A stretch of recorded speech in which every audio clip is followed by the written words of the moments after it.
그는 성령으로 잉태되어 동정녀 마리아에게서 나시고 본디오 빌라도에게 고난을 받아 십자가에 못 박혀 죽으시고 장사된 지 사흘 만에 죽은 자 가운데서 다시 살아나셨으며 하늘에 오르셔 전능하신 아버지 하느님 우편에 앉아 계시다가 거기로부터 살아있는 자와 죽은 자를 심판하러 오십니다.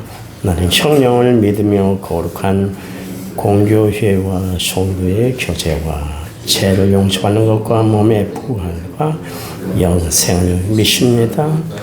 아멘. 찬송가 292장입니다. 292장.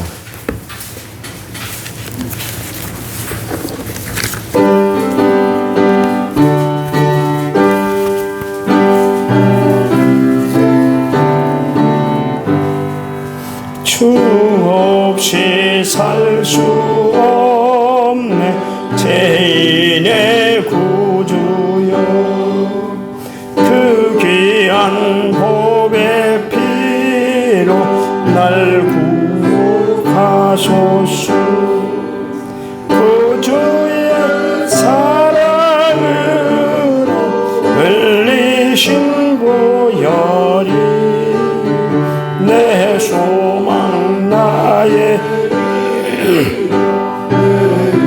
왕됨내다 주 없이 살 수 없네 나 혼자 못 서리 힘없고 부족하며 지혜도 없도다 내 주는 나의 생명 또 나의 힘이라 주님을 의지하여 지혜를 얻으리 주 없이 살 수 없네 내 주는 아신다 내 영의 깊은 간구 마음의 소원을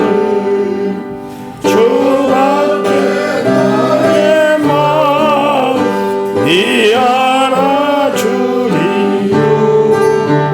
내 마음 위로하사 평온케 하시네 주 없이 살 수 없네 세월이 흐르고 이 깊은 고독 속에 내 생명 끝나고 사나운 풍랑인 날 지켜주시니 내 곁에 계신 주님 늘 힘이 됩니다. 아멘. 성경 말씀 고린도전서 15장 10절 282페이지입니다. 신약성경 282쪽. 우리 한 음성으로 같이 읽겠습니다. 그러나 내가 나된 것은 하나님의 은혜로 된 것이니 내게 주신 그의 은혜가 헛되지 아니하여 내가 모든 사도보다 더 많이 수고하였으나 내가 한 것이 아니오 오직 나와 함께 하신 하나님의 은혜로라. 아멘. 귀한 예물 드렸습니다. 10의 1조 김재영 장로님 성경금 건축헌금 인천번제 6,755번째로 제가 하나님 앞에 드렸습니다. 하나님 감사합니다. 정성을 다한 귀한 예물을 하나님이 받으시고 크게 마음껏 축복해 주시기만을 원합니다. 사업의 지경이 넓어지게 하시고 가정에 평화가 있게 하시고 두 아들네 가정에 하나님의 도우시는 큰 손길이 함께할 수 있도록 도와주시옵소서. 이 시간 하나님 말씀 들을 때 성령이 온전히 함께해 주실 줄 믿고 예수님 이름으로 기도했습니다. 아멘. 아멘. 이번 한 주간도 승리하시기 바랍니다. 이게 뭐예요? 포도 싸는 종이에요. 포도싸. 그 수개월 동안 이렇게 포도를 싸고 있는데 당연히 포도 냄새가 나죠. 여기에 배 냄새가 날 리가 없습니다.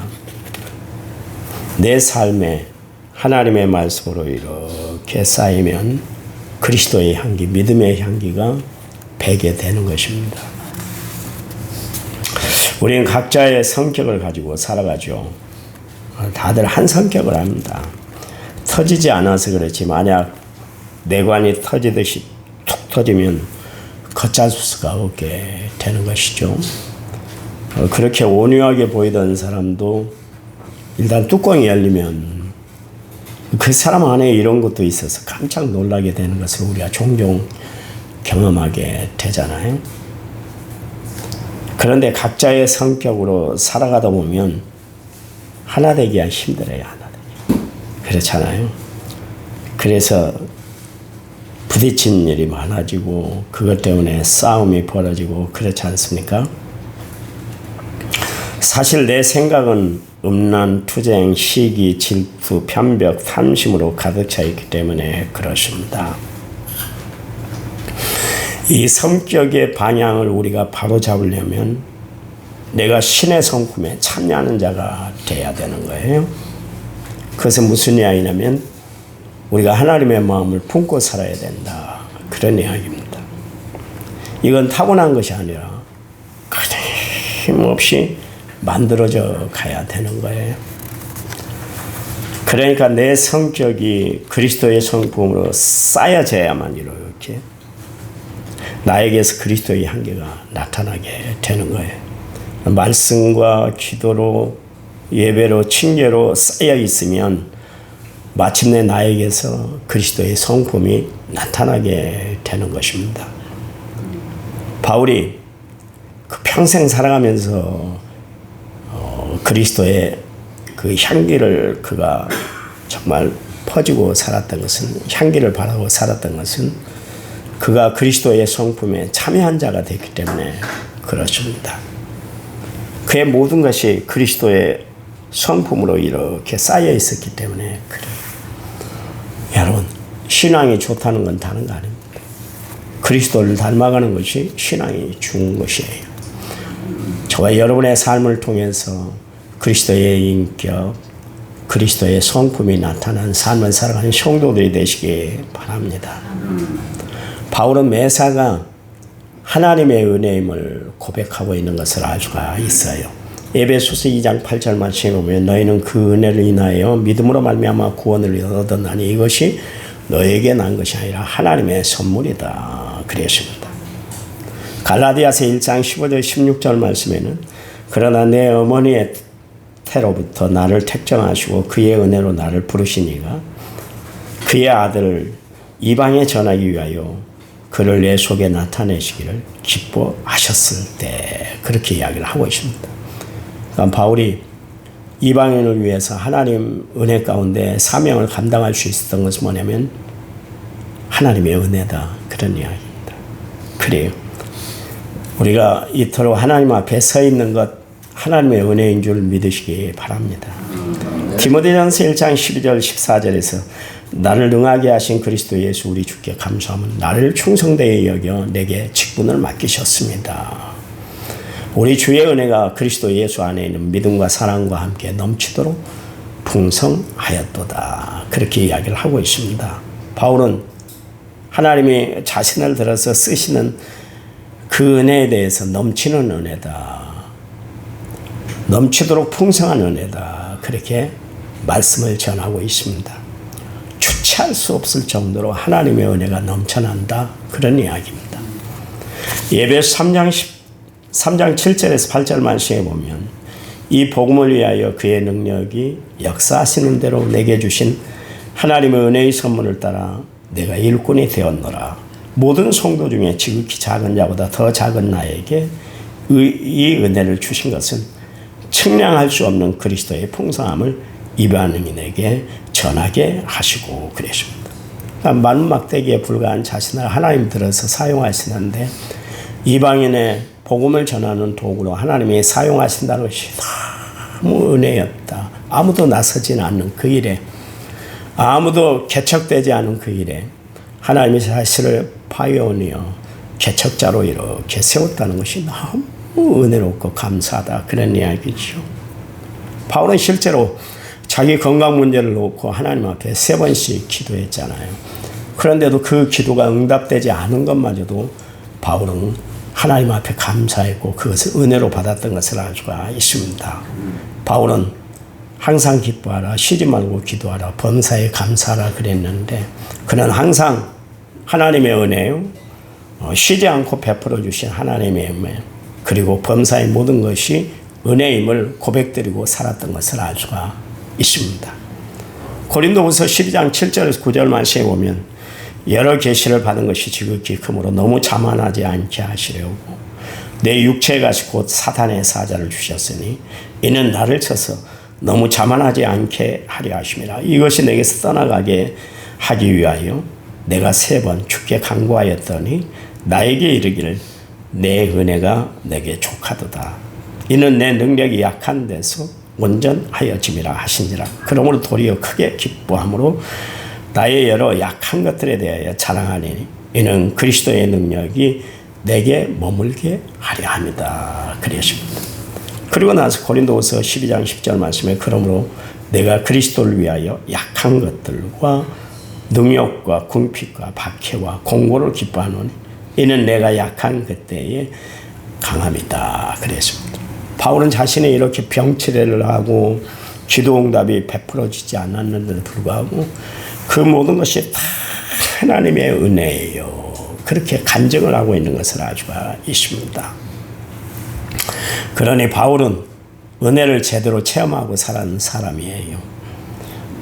고린도전서 15장 10절 오늘 본문 말씀에서 그러나 내가 나된 것은 하나님의 은혜로 된 것이니 내게 주신 그의 은혜가 헛되지 아니하여 내가 모든 사도보다 더 많이 수고하였으나 내가 한 것이 아니고 오직 나와 함께 하신 하나님의 은혜다. 그랬습니다. 자신이 하는 모든 일이 다 하나님의 은혜로 이 일들을 감당하고 있다. 그런 이야기입니다. 그러니 바울에게 있어서 은혜 아닌 것이 없다. 그런 이야기입니다. 바울만 그렇습니까? 오늘 살아가는 우리도 그렇잖아요. 뒤돌아보면 하나님의 은혜가 아닌 것이 없잖아요. 다 하나님의 은혜잖아요. 그때 하나님이 역사하셨고 그때 하나님이 나를 붙잡아 주셨고 그때 하나님이 나를 인도해 주셨고 그때 하나님이 나를 책임져 주셨기 때문에 내가 이렇게 살아가고 있는 거 아닙니까? 수도 없는 갈등과 고민이 얼마나 많아서 이거 같이 살아야 돼 말아야 돼. 이거 언제까지 내가 이 일을 내가 집중해야 돼. 언제까지 이 사람과 내가 같이 파트너십을 이루어야 돼. 여러 가지 고민, 갈등 그런 것들이 많았지만 이겨내게 하셨잖아요. 감당하게 하셨잖아요. 그게 내가 감당하고 싶어서 내 성격이 좋아서 내 인격이 좋아서가 아니라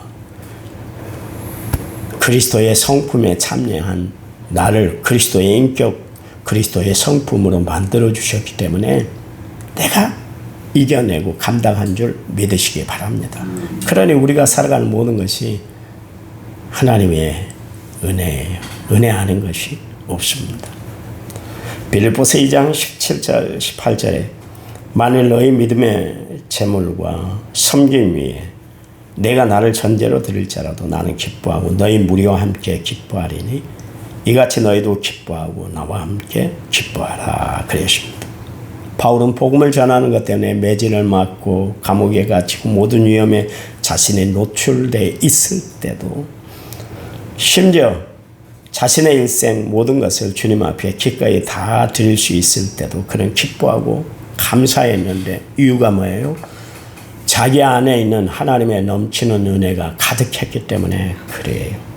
그래서 일을 수고로 여기지 않았어요. 하나님의 일을 감당하는 것을 노역으로 그렇게 생각하지 않았어요. 은혜로 기쁨으로 그 일들을 다 받아들였다. 그런 이야기입니다. 여러분 하나님의 은혜가 깊다는 것을 알고 살아가는 사람들, 오직 하나님의 은혜로 살아간다는 것을 늘 고백드리고 살아가는 사람들이 바로 예수 믿는 사람들인 줄 믿으시기 바랍니다. 네, 성경에 보니까 하나님의 은혜를 잊어버리고 살아가는 사람들이 있었어요. 그들이 이스라엘 백성들이었습니다. 출애굽기 2장에 보니까 이스라엘 백성들이 애굽 땅에서 고역으로 힘들게 살아가는 것을 보시고 하나님이 그들을 생각하사 기억하사 그랬습니다. 그런데 그들은 하나님의 은혜로 출애굽했음에도 불구하고 잠시 어려움이 있으면 그 하나님의 은혜를 다 잊어버렸어요. 결국 어떻게 됐습니까?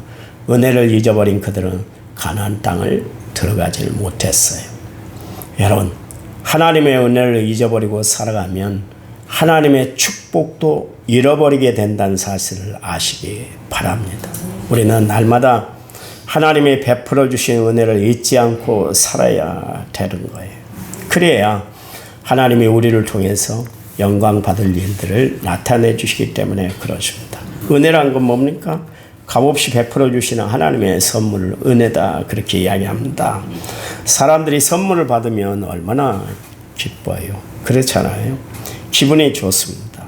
우리는 하나님이 내려주시는 이 선물, 이 은혜를 꽉 붙들고 기뻐하고 감사하며 살아가는 성도들이 되어야 할 줄 믿습니다.